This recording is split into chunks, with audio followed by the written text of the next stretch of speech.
Hi, my name is Sharon Saylor. This is Anne Hutchinson, Prophet or Deceiver.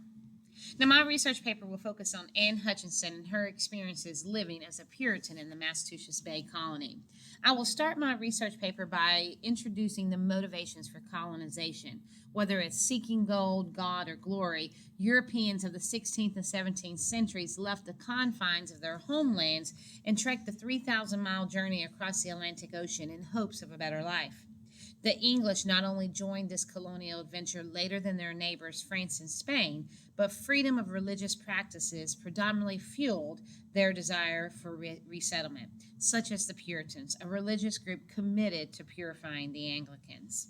Now you can see that in my thesis I will talk about a famous Puritan, Anne Hutchinson, and her life experiences, her outspoken demeanor, as well as her connections with other women, and how she, despite her tarnished legacy, her defiance towards a male-dominated authority is still inspiring people today.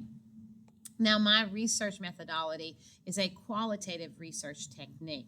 According to Michelle Buttina's article, A Narrative Approach to Qualitative Inquiry, qualitative methods will yield a depth of understanding about an individual by evaluating primary and secondary sources. It will help us to understand a person because they provide us with access to people's identity and personality. Now, a large part of my research paper will focus on primary sources, such as those of John Winthrop's journal and Anne's trial transcripts. Now, my aim in analyzing her transcripts is to shed insight into Anne Hutchinson's mindset during the trial and her attitude towards the charges. Anne's quick-wittedness and intellectual acumen when answering for her charges were not only rare for the period, but demonstrated her lack of fear in being outspoken and bold, especially when addressing the government. I will also show how John Winthrop's journal will describe Anne as a woman of ready wit and bold spirit who brings over 2 dangerous heirs with her from England, and how she infected William and Mary Dyer with her teachings.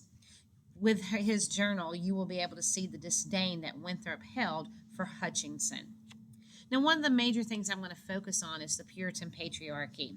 John Winthrop's vision as the governor of the Massachusetts Bay Colony was for it to become a city upon a hill and for all eyes of the people to be upon them.